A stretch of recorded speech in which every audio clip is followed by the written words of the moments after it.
आपण आलो तर आज काही नवीन काम चालू केले आता लगेच झटका पाबले पेट्रोल काही झाले आता पैप खोला लागले 60 खोली देत आणि लगेच गाडीत टाकी देत काही टेन्शन नाही ओके मध्ये काम चालू आहे नव्हते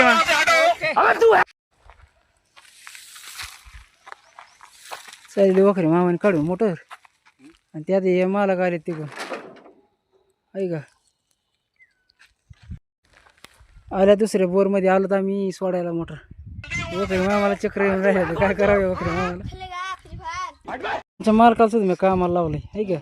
हा एक बाज बसून बसून दे थकले मला या लवकर इकडे काढू लागायला हा किती वर्षापासून काम करतो तुम्ही 10 वर्षापासून हा मित्रांनो बघा आता हे अण्णाचे आपले शिवशंकर शेवगावचे आपले मिसळ अण्णा आहे ते कामाला आलेले आपण आणि ते सांगितले बाबा काही अडचण नाही कामाची काही नाही चला मित्रांनो शेअर करा फॉलो करा धन्यवाद # किट्टू दांडू ओके